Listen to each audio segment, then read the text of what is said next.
Hello artists, today we're going to do a little experimentation with paint as we're going to turn off our minds and just let our hands wander across the page with our brushes. We're going to start with just a little bit of paint. 3 colors ought to do it. I want you to experiment with mixing these colors together. So the fewer colors you use, probably the better. We just need a tiny bit. We can dilute that with a whole lot of water. We're going to paint kind of thinly today so that we can eventually do a layer of drawn ink over top of it. The big goal here is just to experiment. Try some things that you haven't tried before. Don't come at it with an idea, but try to fill your whole paper just with doodles. Experiment with different ways of holding the brush. See what kind of shapes you can make with the brush strokes. You can do different layers, transparencies, mix together different colors. You can use thin brushes, kind of like a pencil or a pen, almost kind of drawing across the surface of the paper.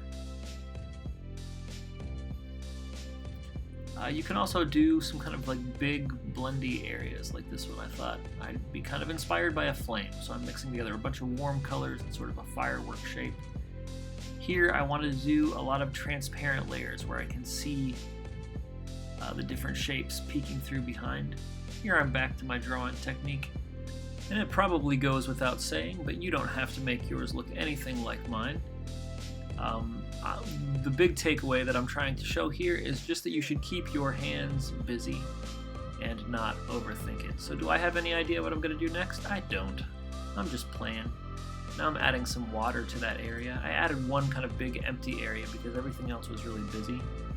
And I thought, just try something a little bit different, a little blendy. Alright, I ended up wanting to add some more detail to that.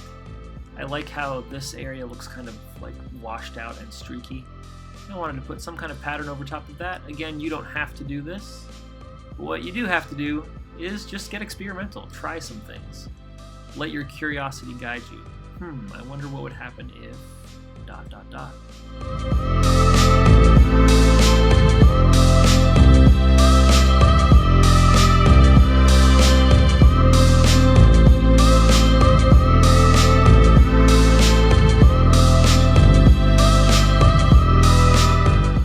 As you're going along, you might make some brush strokes that you think, oh, it looked better before I did that. That's kind of how I feel about these red lines that I put down.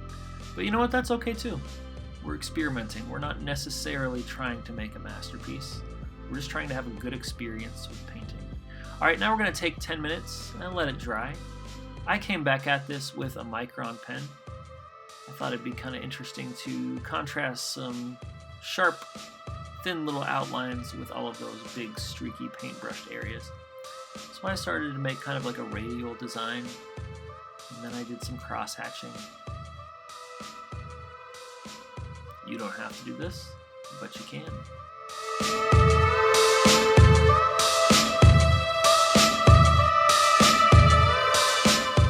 And these art pieces are done whenever you decide they're done. Like I said up top, the only guiding principle is to not think and to try to cover the whole page.